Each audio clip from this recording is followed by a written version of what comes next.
Barbershop conversation, guys. Feel free to hit the subscribe button. So I haven't watched everyone's video. I just watched. I'm almost done with Dream Chase's video in response to BoxingWave and who's duck. I may be misunderstood, but about people ducking and protecting people. I'll tell you what I know about the situation. Deontay Wilder is afraid of no man. No man whatsoever. In terms of protection, I don't know that answer, but I'll tell you what I will speculate.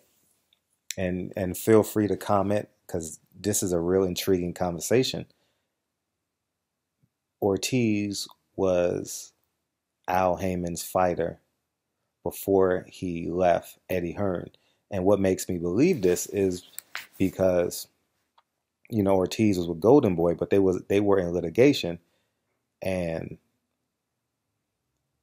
Eddie Hearn is the only promoter besides Lou DiBella, big time promoter, that makes deals with Al Heyman without any hiccups. As we can see, we see how they're running the IBF. We see how they're working together pretty handsomely. You know what I mean? No hiccups for the most part. You understand what I'm saying? And Eddie Hearn had him on a loan until the lawsuit was finalized, and then he went over officially to Al Heyman. I don't know if that's true. I don't know if that's false. I haven't asked anyone, but I have a good grasp of Deontay Wilder in terms of his handlers, in terms of his friends. And Deontay Wilder is a fearless dude. I mean, whether he's being protected, I wouldn't say he's being protected, man. It's Deontay. I personally believe Deontay Wilder wants to unify, and I believe the only way that fight should happen, is if Deontay Wilder has Joseph Parker's belt. So the roadmap that Deontay Wilder should go is Joseph Parker to Anthony Joshua. Nothing in between, not unless they're fighting 2 weeks apart on Showtime. And you guys get what I'm saying. Remember in the 90s when we were growing up, and sometimes they had them on the same card, the guys fighting next, or two, they had them a month apart, and they built up until the mega fight, you know, similar to what transpired with, I don't want to talk about that fight, but anyhow, I don't think Ortiz, honestly, just from a realist perspective, Ortiz shouldn't even be in the conversation, not unless he gets a Joseph Parker fight. Because the goal right now is to sell out Wembley Stadium again with Deontay Wilder. That is the goal. That fight will secure Deontay Wilder's family probably for next generation if he doesn't put alligator skin or on another Lamborghini or whatever it was. Whatever he did, man. I know the guy who sold him that car. So, what was that? Snake skin, alligator skin, whatever it was. I don't know what the hell was on that damn Lamborghini or whatever car he has. You know, that fight will secure him. That would do 1 million pay-per-view buys. I would say 700,000 pay-per-view buys in America, well over 1 million in the UK. And I don't know how they divvy up that money. That's for them to deal with it. But that fight would secure Deontay Wilder for a long time. I mean, that's $15-20 million guaranteed for that fight. You understand what I'm saying? So, if I'm Deontay Wilder, that's the route I go.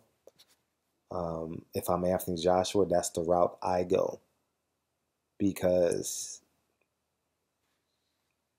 Anthony Joshua, I don't know who's protecting who. I really don't, because I don't know Anthony Joshua. Never had a conversation with him. I've never interviewed Anthony Joshua, so I don't know. I've interviewed Eddie Hearn, but I didn't really get a good grasp of him in terms of Anthony Joshua and, you know, how you can, you know, how I interviewed Abel Sanchez and I really know his energy, or who else? Andre Ward, when I interview him, I really know what their spirit wants to say, and sometimes it differs from what comes out of their mouth or what they truly want to mean. I've never been that with Eddie Hearn or Anthony Joshua, so I can't tell you, but I've interviewed Deontay Wilder a handful of times. And there's no fear in Anthony Joshua. I mean, excuse me, in Deontay Wilder. So that's just my thought. I may have a clearer picture after I watch this hour-long video. I may listen to it while I go run. I'm about to go run right now. So maybe I'll listen to that while I take my run. But it's hard for me not to listen to Drake and by Rick Ross. You know what I mean? And by Jay-Z. You know what I mean? It's hard. You know, that's my running music. So so I'll listen to that. Actually, the song I'm really really feeling now is "Sacrifice" by Drake, Kanye. Is that Drake, Kanye, and Thug? No, that's Drake. That's Drake, 2 Chainz, and Young Thug. I'm feeling that cut. That's my running song right now. But yeah. So I'm gonna listen to the video. I'll have a clearer picture in a little while. Maybe tomorrow, maybe Tuesday. But I'm just going off of the titles and me listening to like half of Dream Chaser Boxing and picking the winner of Anthony Joshua, Deontay Wilder. That's your personal preference on how you view their styles, how you view how good they are. But in terms of ducking, in terms of running, Deontay Wilder ain't ducking nobody. And that's just what I personally believe.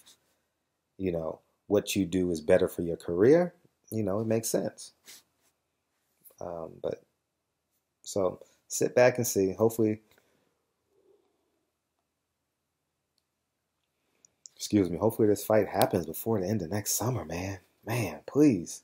We need this. This is the biggest fight in boxing. Anthony Joshua, literally, figuratively, financially. It is the biggest fight in boxing.